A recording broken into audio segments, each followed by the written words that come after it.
हर इंसान अपनी लाइफ में एक ऐसी रात चाहता है जहां सब कुछ बदल जाए, जहां उसकी पुरानी पहचान टूट जाए और एक नई पर्सनैलिटी पैदा हो जाए। ज्यादा मजबूत, ज्यादा शांत, ज्यादा कंट्रोल में। लोग कहते हैं कि पर्सनैलिटी बदलने में सालों लगते हैं, पर सच ये है कि असली चेंज एक पल में आता है, जब तुम अपनी साइकोलॉजी के कुछ स्पेसिफिक ट्रिगर्स को ऑन करते हो। यही ट्रिगर्स तुम्हारा अल्फा स्विच बन जाते हैं। वही स्विच जो तुम्हारी वाइब, तुम्हारी प्रेजेंस और लोगों की नजर में तुम्हारी वैल्यू को पूरी तरह बदल देता है। ये वीडियो उसी ट्रांसफॉर्मेशन के बारे में है, ओवरनाइट चेंज, जो किसी मैजिक से नहीं बल्कि डीप ह्यूमन साइकोलॉजी से आता है। 5 नहीं बल्कि 10 पावरफुल ट्रिगर्स आइडेंटिटी फ्रीज से लेकर स्केर्सिटी पल्स तक। हर एक ट्रिगर तुम्हें एक अलग वर्जन में धकेलता है।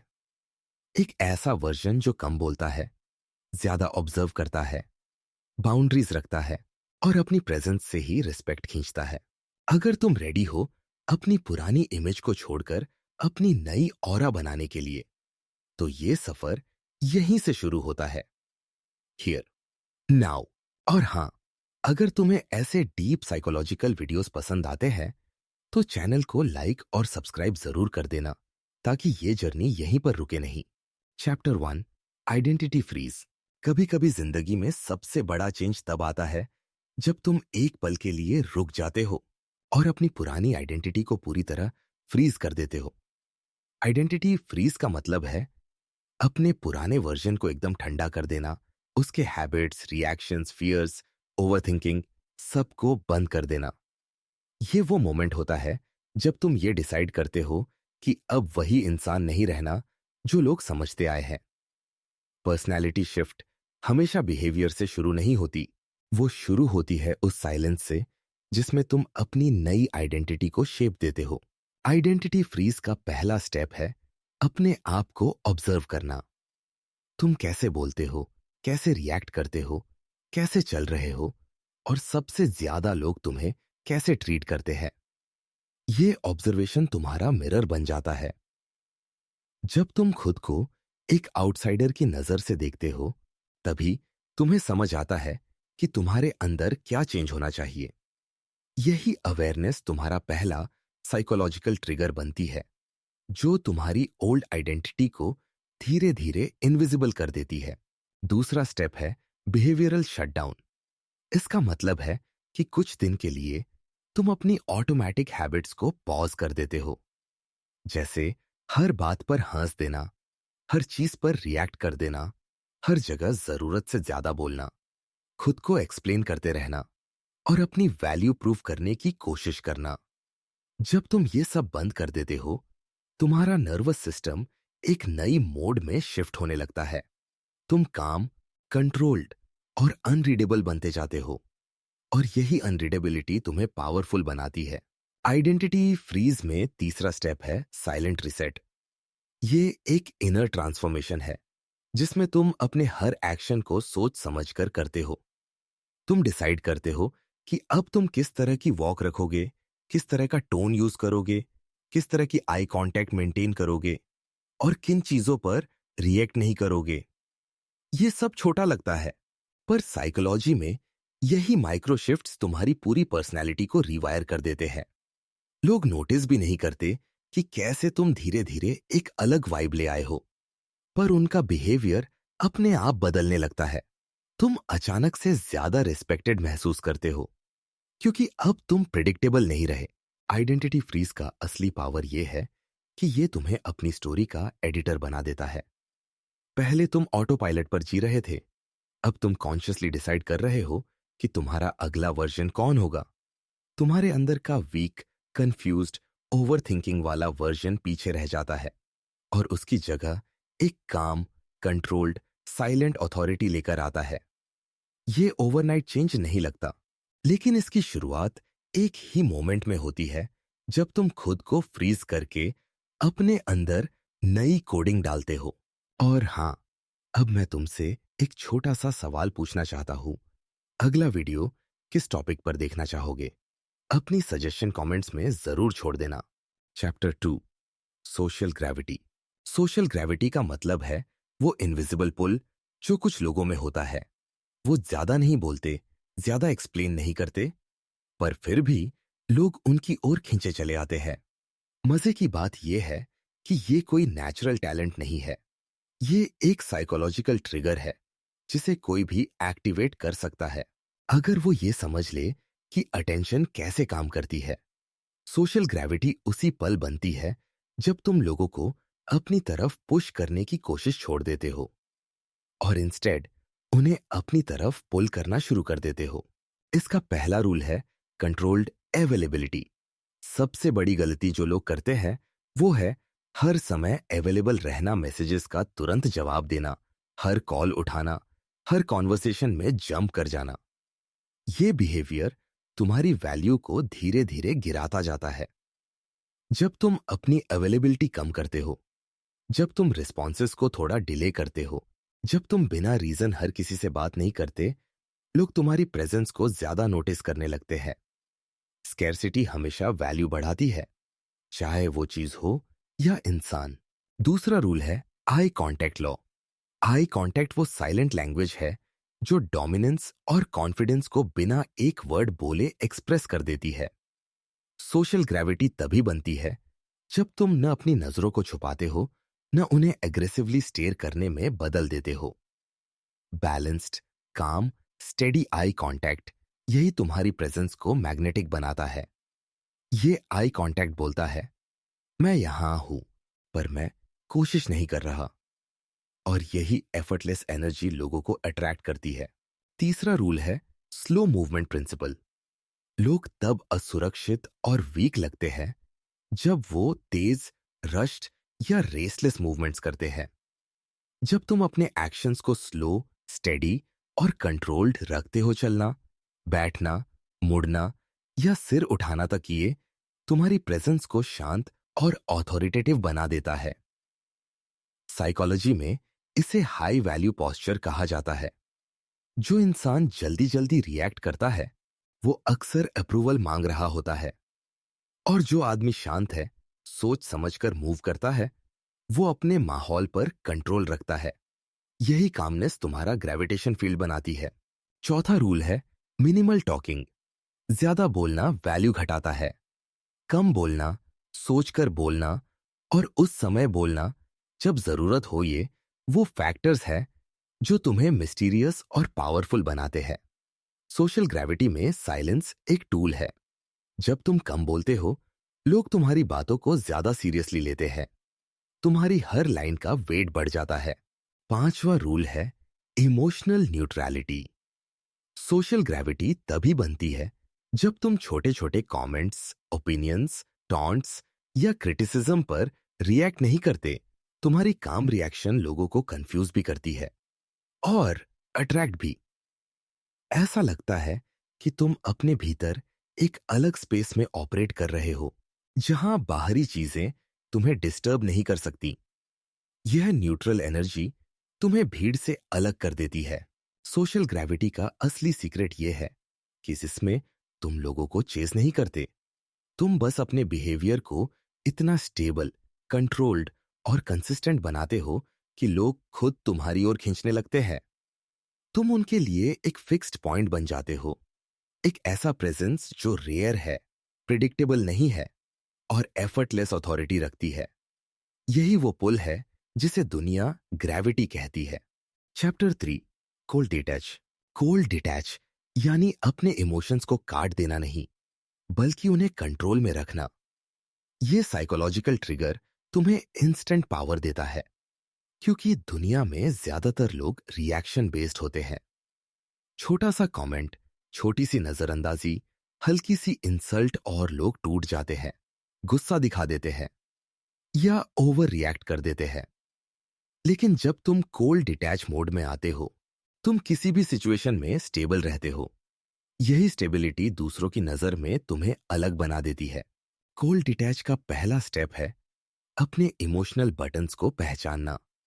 हर इंसान के अंदर कुछ ट्रिगर्स होते हैं, जैसे डिसरिस्पेक्ट, रिजेक्शन, टीजिंग या क्रिटिसिज्म।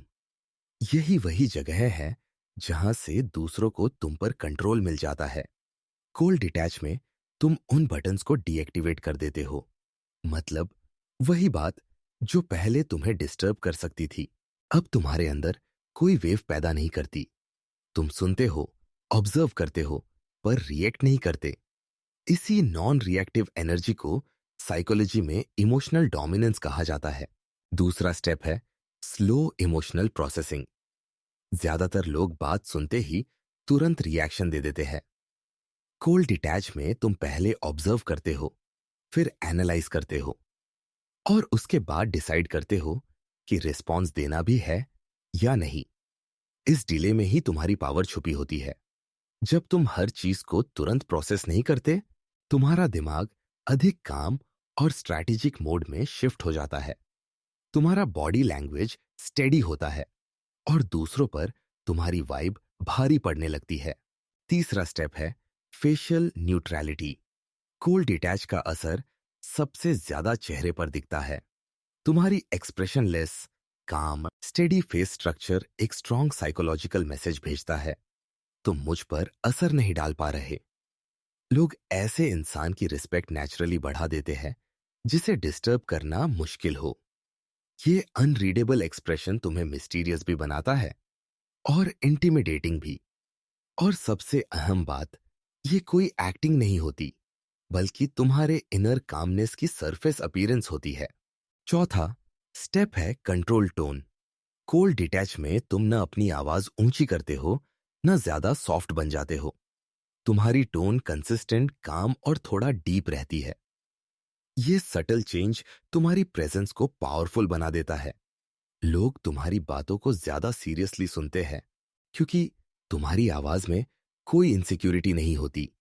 ये टोन सिग्नल देती है कि तुम्हें अप्रूवल की जरूरत नहीं है, तुम अपने स्टेट में सेफ और ग्राउंडेड हो। पांचवा स्टेप है डिटैचमेंट फ्रॉम आउटकम। इस ट्रिगर का असली मीनिंग यही है, तुम किसी भी सिचुएशन का रिजल्ट कंट्रोल करने की कोशिश छोड़ देते हो। तुमने जो कहना था कह दिया, जो लाइन रखना थी रख दी, अब आउटकम लोग तय करें, तुम्हें फर्क नहीं पड़ता। जब तुम एक्सपेक्टेशन से डिटैच हो जाते हो, लोग तुम्हें इमोशनली अनटचेबल समझने लगते हैं। यही अनटचेबिलिटी तुम्हें साइकोलॉजिकल पावर देती है। कोल्ड डिटैच का सीक्रेट यह है कि इसमें तुम भावनाएं खत्म नहीं करते, बस उन्हें रेगुलेट करते हो। तुम रिएक्ट नहीं करते, रिएक्शन तुम पर डिपेंड करते हैं। यही वो शिफ्ट है जो एक नॉर्मल इंसान को इंस्टेंटली अल्फा प्रेजेंस दे देता है। Chapter 4 boundary shock. Boundary shock वो पल है जब तुम पहली बार किसी को साफ, सख्त और बिना हिचक के एक सीमा दिखाते हो। ज्यादातर लोग बाउंड्रीज नहीं रखते, और जो रखते हैं वो भी उन्हें एनफोर्स नहीं कर पाते। यही वजह है कि लोग उन्हें हल्के में लेते हैं, उनकी बातों को इग्नोर करते हैं और उनकी रिस्पेक्ट नेचुरली कम हो जाती है। बाउंड्री शॉक एक ऐसा साइकोलॉजिकल ट्रिगर है जो लोगों के दिमाग में तुम्हारी इमेज को तुरंत रिवायर कर देता है। एक बाउंड्री बदलती नहीं है, वो तुम्हारी पूरी पर्सनैलिटी की परसेप्शन बदल देती है। बाउंड्री शॉक का पहला स्टेप है क्लैरिटी। तुम्हें साफ पता होना चाहिए कि कौन सी चीजें तुम्हें परेशान करती है। Disrespect, unnecessary demands, toxic jokes, overstepping या इमोशनल मैनिपुलेशन। ज्यादातर लोग इरिटेशन महसूस करते हैं पर बाउंड्री सेट नहीं करते। पर जब तुम यह क्लैरिटी हासिल करते हो कि तुम क्या टॉलरेट नहीं करोगे, तभी तुम एक स्ट्रांग बाउंड्री बना पाते हो। दूसरा स्टेप है इंस्टेंट कम्युनिकेशन। बाउंड्री शॉक में डिले नहीं होता। जिस पल तुम्हें लगता है कि कोई लिमिट क्रॉस कर रहा है, उसी पल तुम कामली कह देते हो, ये ठीक नहीं है, मुझे ऐसा बिहेवियर पसंद नहीं, ये लाइन क्रॉस मत करना, या बस एक सिंपल नो। लोग ऐसे रिस्पॉन्स की उम्मीद नहीं करते क्योंकि तुम पहले चुप रहते थे, एडजस्ट करते थे या इग्नोर कर देते थे। यही अचानक की फर्मनेस एक शॉक पैदा करती है। यह शॉक उन्हें बताता है कि तुम अब वही पुराने इंसान नहीं रहे। तीसरा स्टेप है इमोशनल न्यूट्रलिटी। बाउंड्री शॉक में तुम गुस्सा नहीं करते, आवाज नहीं उठाते या एग्रेसिव नहीं बनते। तुम काम वॉइस में बाउंड्री रखते हो, और ये कामनेस ही बाउंड्री को शक्तिशाली बनाती है। अगर तुम गुस्से में बाउंड्री रखते हो, लोग उसे आउटबर्स्ट समझ लेते हैं। लेकिन जब तुम शांत रहकर सख्त लाइन रखते हो, वो अथॉरिटी लगती है। ये कम्युनिकेशन एक मैसेज भेजता है, मैं कंट्रोल में हूं और मैं अपनी लिमिट्स से कॉम्प्रोमाइज नहीं करता। चौथा स्टेप है कंसिस्टेंसी। बाउंड्री शॉक सिर्फ एक बार की बात नहीं है। अगर तुम एक बार बाउंड्री रखते हो और अगली बार कॉम्प्रोमाइज कर लेते हो, लोग समझ जाते हैं कि तुम सिर्फ दिखावा कर रहे थे। असली पावर कंसिस्टेंसी में होती है। हर बार वही लाइन, वही कामनेस, वही क्लैरिटी। जब तुम बाउंड्रीज को रिपीट करते हो, लोग तुम्हारी रिस्पेक्ट करना शुरू कर देते हैं, क्योंकि उन्हें पता होता है कि तुम अपनी लाइंस चेंज नहीं करोगे। पांचवा स्टेप है डिटैचमेंट फ्रॉम रिएक्शन। जब तुम बाउंड्री रखते हो, कुछ लोग ऑफेंडेड होंगे, कुछ कंफ्यूज्ड, कुछ मैनिपुलेट करने की कोशिश करेंगे, लेकिन तुम किसी भी रिएक्शन से प्रभावित नहीं होते। यह डिटैचमेंट ही बाउंड्री को मजबूत बनाती है। तुमने जो लाइन रखनी थी, रख दी। अब सामने वाला उससे कैसे डील करता है, यह उसकी प्रॉब्लम है। जब तुम रिएक्शंस में नहीं फंसते, तुम एक हायर साइकोलॉजिकल ग्राउंड पर खड़े होते हो। बाउंड्री शॉक का असली असर तब दिखता है जब लोग अचानक महसूस करते हैं कि अब तुमसे खिलवाड़ नहीं किया जा सकता। वो जोक्स नहीं करते जो पहले करते थे। वो बातें नहीं कहते जो पहले कैजुअली बोल देते थे। और सबसे जरूरी, वो तुम्हारे सामने ज्यादा केयरफुल हो जाते हैं। यह बिहेवियरल शिफ्ट तुम्हारी न्यू आइडेंटिटी का पहला पब्लिक साइन बन जाता है। बाउंड्री शॉक एक ही पल में रिस्पेक्ट रिसेट कर देता है। Chapter 5, silent dominance. Silent dominance एक ऐसी पावर है जो बिना आवाज उठाए, बिना किसी आर्ग्यूमेंट के और बिना एक भी बड़ा एक्शन लिए लोगों के बिहेवियर को बदल देती है। ये वो प्रेजेंस है जो कमरे में घुसते ही महसूस होती है, भले तुमने कुछ कहा ना हो।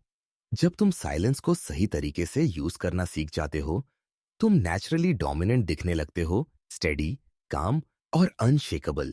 दुनिया में ज्यादातर लोग साइलेंस से अनकंफर्टेबल होते हैं, इसलिए जो इंसान साइलेंस को हैंडल कर लेता है, वो अपने आप हायरार्की में ऊपर चला जाता है। साइलेंट डोमिनेंस का पहला स्टेप है नॉन वर्बल अथॉरिटी। इसका मतलब है ज्यादा ना बोलना, बल्कि अपनी बॉडी लैंग्वेज से मैसेज कन्वे करना। तुम कैसे बैठते हो, कैसे खड़े होते हो, तुम्हारा शोल्डर पोजीशन, तुम्हारी चिन की हाइट, ये सब साइलेंटली कम्युनिकेट करता है कि तुम कॉन्फिडेंट हो या इनसिक्योर। जब तुम्हारा पॉस्चर रिलैक्स्ड लेकिन स्ट्रेट होता है, जब तुम्हारी चिन थोड़ी ऊपर होती है और तुम्हारा चेस्ट ओपन होता है, लोग सबकॉन्शियसली तुम्हें हाई स्टेटस मानने लगते हैं। इस नॉन वर्बल होल्ड में तुम्हारा साइलेंस ही तुम्हारा सबसे बड़ा वेपन होता है। दूसरा स्टेप है रिस्पॉन्स डिले। साइलेंट डोमिनेंस की खूबसूरती ये है कि तुम किसी भी बात पर तुरंत रिएक्शन नहीं देते। कोई मजाक करे, कोई क्वेश्चन पूछे, कोई कंप्लेंट करे, तुम पहले सुनते हो, रुके रहते हो और फिर काम टोन में जवाब देते हो। ये पॉज लोगों को कंफ्यूज भी करता है और रिस्पेक्ट भी दिलाता है, क्योंकि वो समझ नहीं पाते कि तुम्हारे दिमाग में क्या चल रहा है। ये अनरीडेबिलिटी डोमिनेंस की सबसे सटल फॉर्म है। तीसरा स्टेप है सेलेक्टिव स्पीकिंग। साइलेंट डोमिनेंस में तुम हर डिस्कशन का हिस्सा नहीं बनते। तुम केवल तब बोलते हो जब तुम्हें कुछ मीनिंगफुल कहना हो। तुम लाउड वॉइस, आर्ग्यूमेंट्स या अननेसेसरी एक्सप्लेनेशन से दूर रहते हो। जब तुम कम बोलते हो, लोग तुम्हारी हर बात को ज्यादा वेट के साथ सुनते हैं। तुम्हारी एक लाइन दूसरों की 10 लाइंस के बराबर असर छोड़ती है। यही वो पॉइंट है जहां साइलेंस तुम्हारा वैल्यू बढ़ा देता है। चौथा स्टेप है ऑब्जर्विंग पावर। साइलेंट डोमिनेंस का सबसे बड़ा फाउंडेशन है डीप ऑब्जर्वेशन। तुम हर चीज नोटिस करते हो। लोग कैसे रिएक्ट करते हैं, कौन इनसिक्योर है, कौन डोमिनेंट बनने की कोशिश कर रहा है, कौन तुम्हें टेस्ट कर रहा है। जब तुम ऑब्जर्व करते हो, तुम कंट्रोल में रहते हो। और जो इंसान माहौल पढ़ लेता है, वो हमेशा एक साइकोलॉजिकल एडवांटेज पर होता है। तुम्हारा साइलेंस तुम्हें हर इंटरैक्शन का ब्लूप्रिंट दे देता है और तुम एक साइलेंट स्ट्रैटेजिस्ट बन जाते हो। पांचवा स्टेप है इमोशनल स्टिलनेस। साइलेंट डोमिनेंस तभी काम करता है जब तुम्हारी इमोशन स्टेबल हो। तुम छोटी छोटी बातों पर नहीं हिलते, न इरिटेशन दिखाते हो, न एक्साइटमेंट। तुम्हारी कामनेस ही तुम्हारी डोमिनेंस बन जाती है। एक स्टेडी, एक्सप्रेशनलेस, कंट्रोल्ड फेस ये दूसरों के अंदर एक हल्की नर्वसनेस पैदा करता है, क्योंकि उन्हें समझ नहीं आता कि तुम्हारे दिमाग में क्या चल रहा है। यही कंफ्यूजन उन्हें तुम्हारे सामने नेचुरली सॉफ्टर बना देती है। साइलेंट डोमिनेंस का सीक्रेट ये है कि इसमें तुम जोर से नहीं जीतते, तुम क्वाइटली विन करते हो। लोग तुम्हारे साइलेंस को वीकनेस नहीं, बल्कि कॉन्फिडेंस मानते हैं। तुम प्रूव नहीं करते कि तुम्हारे पास पावर है, तुम बस स्टेडी खड़े रहते हो और दुनिया खुद रिकॉग्नाइज कर लेती है। यही वो एनर्जी है जो तुम्हारी प्रेजेंस को अल्फा लेवल पर ले जाती है। Chapter 6, mystery reset. Mystery reset एक ऐसा साइकोलॉजिकल ट्रिगर है जो तुम्हारी पूरी परसेप्शन को एकदम बदल देता है। जब लोग तुम्हें पूरी तरह पढ़ चुके होते हैं, जब उन्हें लगता है कि वो तुम्हें समझते हैं, प्रिडिक्ट कर सकते हैं और तुम्हारी हर बात का अंदाजा लगा सकते हैं, तभी तुम अचानक अपना बिहेवियर रीसेट कर देते हो। ये रीसेट इतना सटल और इतना शांत होता है कि लोग कंफ्यूज हो जाते हैं कि आखिर तुम्हारे अंदर ये शिफ्ट आया कैसे। यही कंफ्यूजन तुम्हारी नई ऑरा की शुरुआत बनती है। मिस्ट्री रीसेट का पहला स्टेप है प्रिडिक्टेबिलिटी को खत्म करना। ज्यादातर लोग अपनी रूटीन, अपने हैबिट्स और अपने रिएक्शंस में इतने प्रिडिक्टेबल हो जाते हैं कि कोई भी आसानी से उनकी पर्सनैलिटी का अंदाजा लगा लेता है। लेकिन जब तुम अचानक कुछ पैटर्न्स तोड़ना शुरू कर देते हो, जैसे पहले ज्यादा अवेलेबल रहना और अब थोड़े सिलेक्टिव होना, पहले हर बात पर हंस देना और अब काम रहना, लोग ध्यान देने लगते हैं कि तुम्हारे अंदर कोई बदलाव आ रहा है। ये सटल अनप्रिडिक्टेबिलिटी उन्हें तुम में क्यूरियोसिटी पैदा कर देती है और क्यूरियोसिटी हमेशा रिस्पेक्ट और अट्रैक्शन का पहला लेवल होता है। दूसरा स्टेप है इंफॉर्मेशन कंट्रोल। मिस्ट्री रीसेट का एक मजबूत हिस्सा है अपने बारे में कम बोलना। लोग जितना कम तुम्हारे बारे में जानते हैं, उतना ज्यादा तुम्हें इंपॉर्टेंस देते हैं। जब तुम अपने प्लान्स, इमोशंस, पर्सनल लाइफ और ओपिनियंस को ज्यादा शेयर नहीं करते, तुम्हारी पर्सनैलिटी ऑटोमेटिकली डीप लगने लगती है। तुम सिर्फ वही चीजें बोलते हो जो जेन्युइनली जरूरी है। ये इंफॉर्मेशन स्केर्सिटी तुम्हें मिस्टीरियस बनाती है, क्योंकि हर इंसान नेचुरली उन चीजों की ओर आकर्षित होता है जिन्हें वो पूरी तरह समझ नहीं पाता। तीसरा स्टेप है रूटीन वेरिएशन। तुम वही चीजें करते हो, पर थोड़े अलग तरीके से। पहले वही कैफे, वही जगह, वही टाइम पे मिलना, और अब थोड़ा अनप्रिडिक्टेबिलिटी। पहले हर दिन सेम वाइब, एंड नाउ कुछ नया एनर्जी शिफ्ट। ये बड़े बदलाव नहीं होते, लेकिन छोटे छोटे बदलाव भी लोगों को महसूस कराते हैं कि तुम इवॉल्व हो रहे हो। ये छोटी वेरिएशन उनके दिमाग में एक सवाल छोड़ देती है, अब ये इंसान किस फेज में है। यही सवाल तुम्हारी मिस्टीरियस ऑरा को मजबूत करता है। चौथा स्टेप है इमोशनल ओपेसिटी। इसका मतलब है कि तुम इमोशंस दिखाने में सेलेक्टिव बनते हो। लोग अब ये नहीं समझ पा रहे होते कि तुम खुश हो, सैड हो, अनॉयड हो या काम हो। तुम्हारा फेस स्टेडी रहता है और तुम्हारा टोन न्यूट्रल। यही अनरीडेबिलिटी एक मैग्नेटिक टेंशन पैदा करती है। लोग नेचुरली उन लोगों को ज्यादा वैल्यू देते हैं जिन्हें पढ़ना मुश्किल होता है, क्योंकि उनका माइंड कॉन्स्टेंटली वंडर करता है कि उनके भीतर क्या चल रहा होगा। पांचवा स्टेप है स्ट्रेटेजिक साइलेंस। मिस्ट्री रीसेट में साइलेंस एक गेम चेंजर है। तुम अननेसेसरी कॉन्वर्सेशंस में हिस्सा नहीं लेते, तुम्हारी रिप्लाईज थोड़ी मेजर्ड होती है और तुम सिर्फ तब बोलते हो जब वाकई जरूरत होती है। ये साइलेंस लोगों को तुम्हारी ओर क्यूरियस बनाता है। उन्हें अचानक लगता है कि तुम कुछ सोच रहे हो, कुछ प्रोसेस कर रहे हो, या कोई इनर शिफ्ट से गुजर रहे हो, वो तुम्हारे बारे में अंदाजे लगाने लगते हैं। और यही तुम्हारी साइकोलॉजिकल पावर है। मिस्ट्री रीसेट का असली जादू ये है कि तुम किसी को डायरेक्टली इंप्रेस नहीं करते। तुम बस अपनी वाइब बदलते हो, अपनी प्रिडिक्टेबिलिटी तोड़ते हो और लोगों को सोचने पर मजबूर कर देते हो। यही सोच, यही कंफ्यूजन और यही क्यूरियोसिटी उन्हें तुम्हें एक नए लेवल पर देखने पर मजबूर कर देती है। यही रीसेट तुम्हें ऑर्डिनरी से एक्स्ट्रॉर्डिनरी बना देता है। Chapter 7, the cold frame. The cold frame एक ऐसा साइकोलॉजिकल ट्रिगर है जो पूरी तरह तुम्हारी वाइब को बदल देता है। ये तुम्हारे फेस, बॉडी लैंग्वेज और आउटर बिहेवियर को एक कंट्रोल्ड फ्रेम में डाल देता है, जहां तुम न ज्यादा इमोशंस दिखाते हो और न किसी चीज से आसानी से डिस्टर्ब होते हो।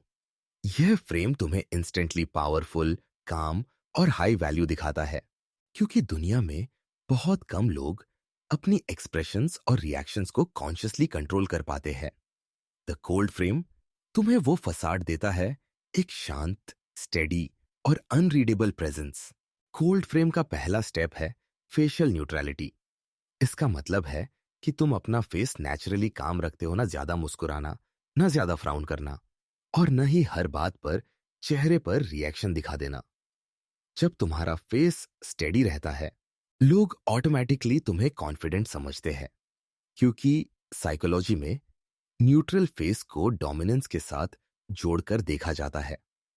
ऐसा चेहरा सामने वाले को समझ ही नहीं आने देता कि तुम क्या सोच रहे हो, और यही अनरीडेबिलिटी पावर बन जाती है। दूसरा स्टेप है माइक्रो एक्सप्रेशंस का कंट्रोल।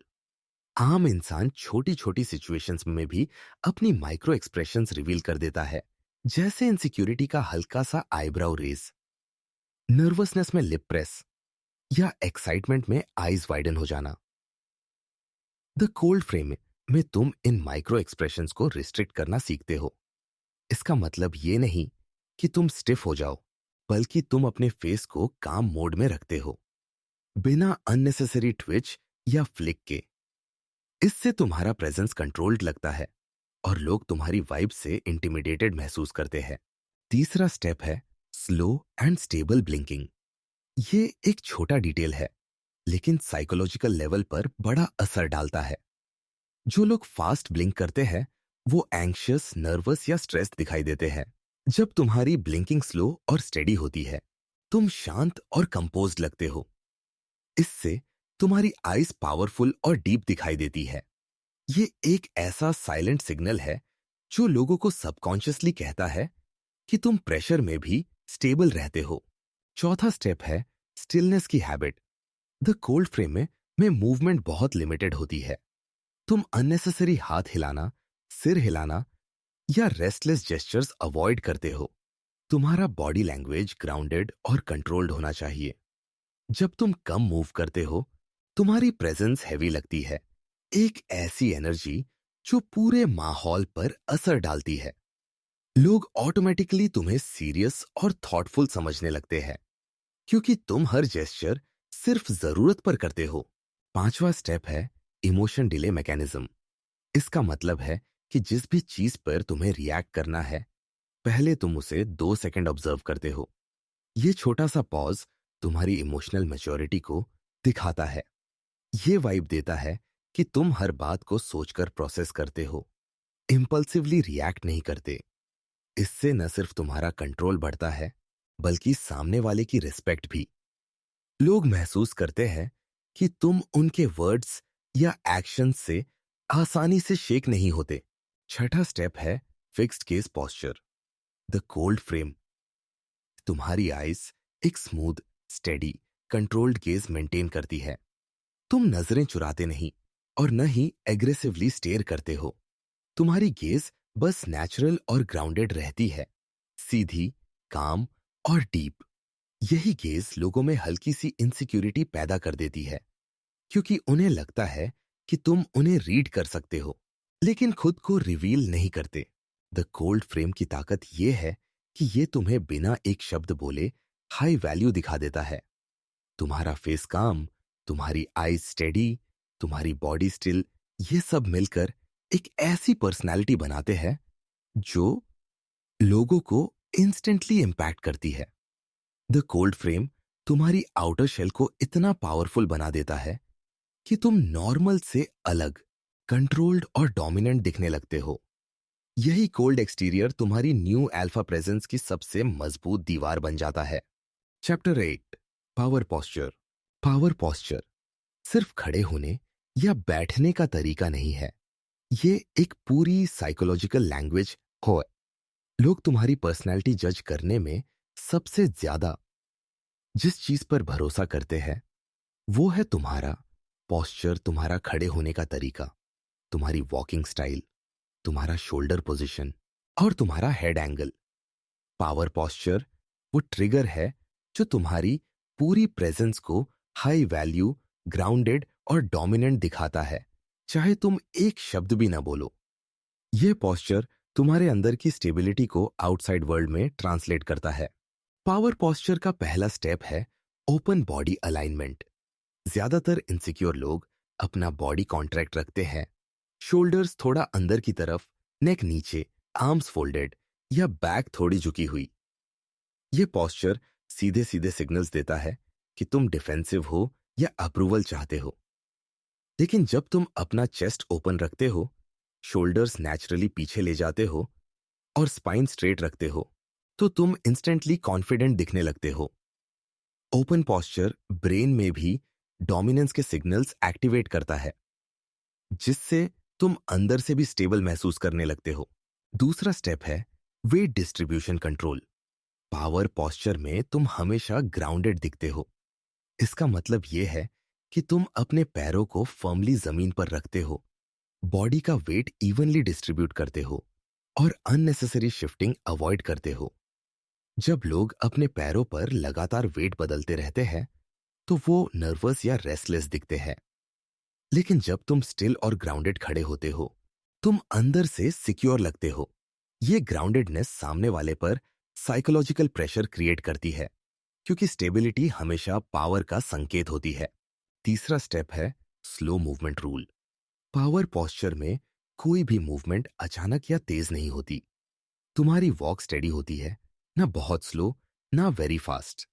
तुम्हारे हाथ कंट्रोल्ड तरीके से चलते हैं, तुम्हारा टर्निंग काम होता है और तुम्हारा sitting posture deliberate. Slow movements high status signal भेजते हैं, क्योंकि कामनेस वही इंसान मेंटेन कर सकता है जो भरोसा, कंट्रोल और क्लैरिटी रखता है। जब तुम स्मूथ और कंट्रोल्ड मूव करते हो, तुम नेचुरली डोमिनेंट दिखने लगते हो। चौथा स्टेप है चिन लेवल करेक्शन। साइकोलॉजी में चिन एंगल बहुत बड़ा रोल प्ले करता है। अगर चिन बहुत नीचे है तो तुम सबमिसिव दिखते हो, और अगर ज्यादा ऊपर है तो एरोगेंट।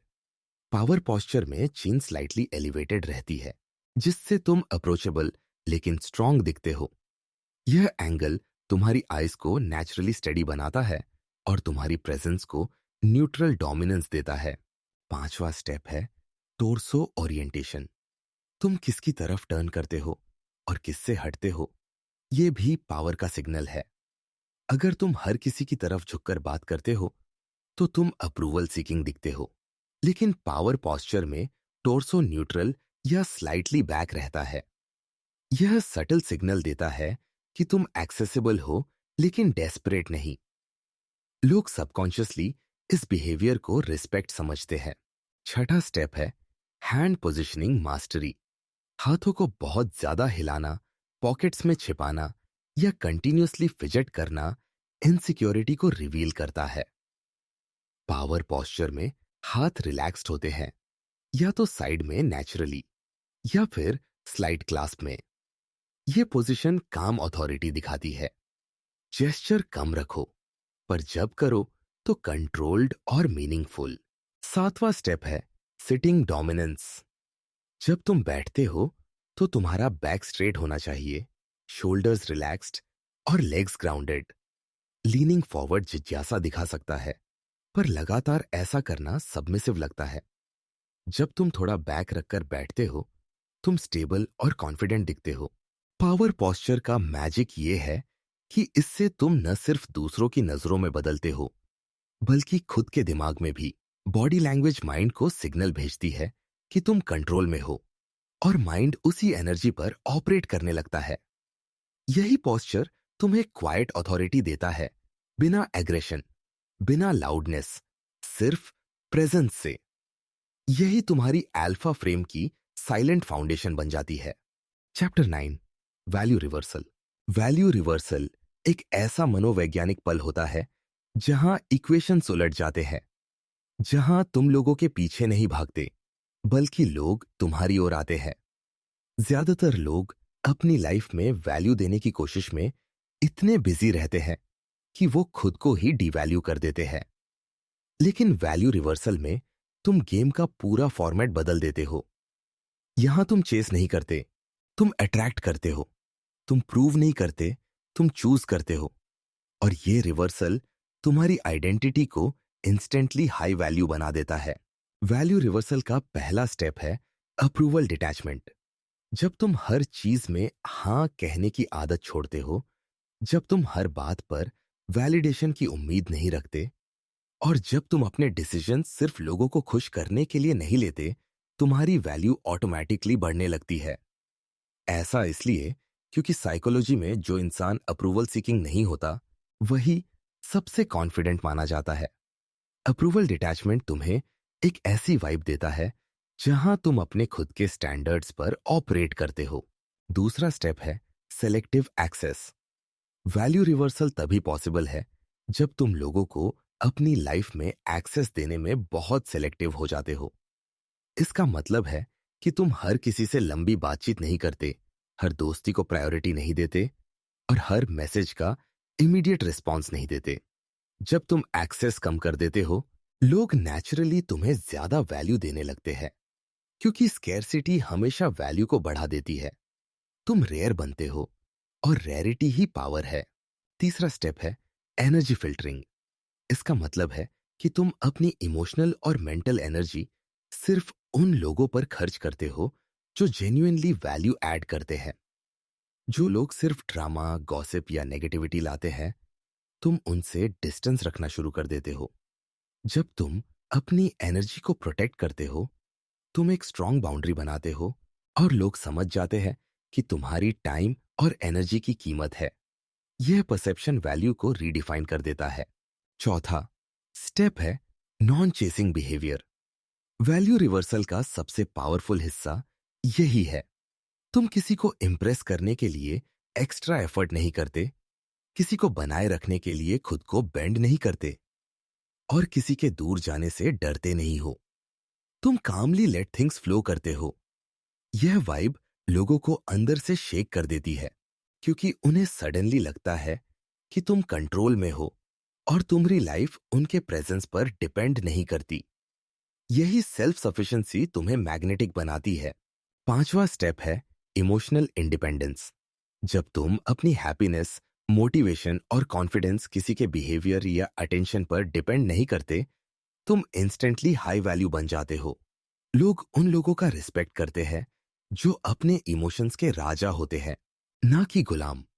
इमोशनल इंडिपेंडेंस एक ऐसी एनर्जी पैदा करती है जिसमें तुम कभी भी नीडी या डेस्परेट नहीं दिखते। इससे लोग तुम्हारी ओर खींचते हैं, क्योंकि स्टेबिलिटी हर इंसान को आकर्षित करती है। छठा स्टेप है प्रायोरिटी शिफ्ट। पहले तुम लोगों को प्रायोरिटी देते थे और अपने आप को बाद में रखते थे। वैल्यू रिवर्सल में ये ऑर्डर उलट जाता है, पहले तुम, फिर बाकी दुनिया। तुम पहले अपनी ग्रोथ, अपनी मेंटल हेल्थ, अपनी गोल्स और अपनी बाउंड्रीज रखते हो। जब लोग देखते हैं कि तुम अपनी लाइफ को सीरियसनेस से लेते हो, वो तुम्हें नेचुरली ज्यादा रिस्पेक्ट देने लगते हैं। वैल्यू रिवर्सल की असली शक्ति ये है कि इसमें तुम कुछ एक्स्ट्रा नहीं करते, तुम बस वो चीजें छोड़ देते हो जो तुम्हारी वैल्यू को कम करती थी। तुम चेज बंद करते हो, अप्रूवल की हंगर छोड़ देते हो, और अपनी एनर्जी को प्रीमियम ट्रीट करते हो। यही शिफ्ट तुम्हें इंस्टेंटली हाई वैल्यू बना देता है, और दुनिया तुम्हें उसी नजर से देखने लगती है। Chapter 10, scarcity pulse. Scarcity pulse एक ऐसा साइकोलॉजिकल ट्रिगर है जिसमें तुम अपनी प्रेजेंस, अटेंशन और अवेलेबिलिटी को इतना रिफाइंड और लिमिटेड कर देते हो कि लोग तुम्हें खोने के डर से ज्यादा वैल्यू देने लगते हैं। ये कोई गेम नहीं होता, बल्कि एक एनर्जी शिफ्ट होता है जहां तुम अपनी लाइफ में हर चीज को कॉन्शियसली चूज करते हो। तुम हर जगह नहीं होते, हर किसी को टाइम नहीं देते और हर कॉन्वर्सेशन में खुद को स्पेंड नहीं करते। यही लिमिटेडनेस तुम्हारी पर्सनैलिटी को रेयर बना देती है। स्केर्सिटी पल्स का पहला स्टेप है प्रेजेंस रिडक्शन। इसका मतलब ये नहीं कि तुम गायब हो जाओ। इसका मतलब है कि तुम अपनी प्रेजेंस को पर्पसफुल बनाते हो। पहले जहां तुम हर कॉल उठा लेते थे, हर चैट का तुरंत जवाब देते थे, हर प्लान में शामिल हो जाते थे, अब तुम अपने डिसीजंस में क्लैरिटी लाते हो। तुम सिर्फ वहीं प्रेजेंट होते हो जहां तुम्हारा रिस्पेक्ट, वैल्यू और ग्रोथ होती है। जब तुम्हारी प्रेजेंस रेयर होती है, लोग तुम्हें इंडिविजुअल नहीं, एक एक्सपीरियंस की तरह देखने लगते हैं।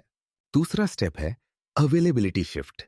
लोग उसी चीज को लो वैल्यू मानते हैं जो हमेशा अवेलेबल हो। स्केर्सिटी पल्स में तुम अपनी अवेलेबिलिटी को नेचुरल तरीके से कम करते हो। तुम जल्दी रिप्लाई नहीं करते, हर रिक्वेस्ट पर हाँ नहीं कहते और हर काम में जंप नहीं करते। ये एटीट्यूड लोगों को सिग्नल देता है कि तुम्हारा टाइम चीप नहीं है। ये परसेप्शन एक साइकोलॉजिकल अर्जेंसी क्रिएट करता है। लोग तुम्हारा ध्यान पाने के लिए खुद एफर्ट लगाने लगते हैं। तीसरा स्टेप है कॉन्वर्सेशनल मिनिमलिज्म। इसका मतलब है कि तुम अननेसेसरी बातें नहीं करते। अगर कोई तुमसे बेवजह डिटेल्स निकालने की कोशिश करता है, तो तुम काम और शॉर्ट रिस्पॉन्सेज देते हो। इससे तुम्हारी पर्सनैलिटी में एक मिस्ट्री जुड़ जाती है। लोग तुम्हारे बारे में सोचते हैं, तुम्हें समझने की कोशिश करते हैं और तुम्हारा ध्यान पाने को एक अचीवमेंट मानते हैं। यह कम्युनिकेशन स्टाइल तुम्हें इंस्टेंटली हाई वैल्यू और सिलेक्टिव दिखाता है।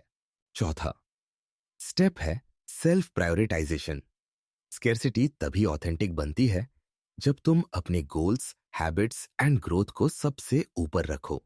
जब तुम खुद को प्रायोरिटी देते हो, लोग भी तुम्हें प्रायोरिटी देने लगते हैं। तुम अपनी एनर्जी को रैंडम लोगों, रैंडम कॉन्वर्सेशंस और रैंडम सिचुएशंस पर वेस्ट नहीं करते। तुम्हारी फोकस एनर्जी तुम्हारी प्रेजेंस को प्रीमियम बना देती है। पांचवा स्टेप है इमोशनल डिस्टेंस। स्केर्सिटी पल्स में तुम इमोशनली एक्सेसिबल नहीं होते किसी के भी लिए। तुम सिलेक्टिवली खुलते हो सिर्फ तब जब तुम्हें सही लगे। इसका मतलब ये नहीं कि तुम कोल्ड हो जाते हो, बल्कि तुम अपनी इमोशनल अवेलेबिलिटी को प्रोटेक्ट करते हो। इमोशनल स्कैर्सिटी एक पावरफुल साइकोलॉजिकल ट्रिगर है, क्योंकि लोग उन भावनाओं को ज्यादा वैल्यू देते हैं जो इजीली नहीं मिलती। छठा स्टेप है अनप्रिडिक्टेबिलिटी फैक्टर। स्कैर्सिटी पल्स में तुम प्रिडिक्टेबल नहीं रहते। लोग नहीं जानते कि तुम कब अवेलेबल होगे, कब बिजी होगे, कब रिप्लाई करोगे या कब डिस्टेंस रखोगे। ये अनप्रिडिक्टेबिलिटी उनकी क्यूरियोसिटी और अटेंशन को लगातार एक्टिव रखती है। साइकोलॉजी में अनप्रिडिक्टेबिलिटी एक स्ट्रॉन्ग रिवॉर्ड सिस्टम को ट्रिगर करती है, जिससे लोग तुम्हारे बारे में बार बार सोचते रहते हैं। सातवां स्टेप है स्ट्रेटेजिक विड्रॉवल। इसका मतलब है कि तुम किसी भी सिचुएशन में कभी कभी खुद को पीछे खींच लेते हो। चाहे वो कॉन्वर्सेशन हो, कोई प्लान हो या कोई ग्रुप डायनामिक, तुम थोड़ा स्पेस क्रिएट करते हो। ये सडन डिस्टेंस लोगों को तुम्हारी इंपॉर्टेंस का एहसास कराता है।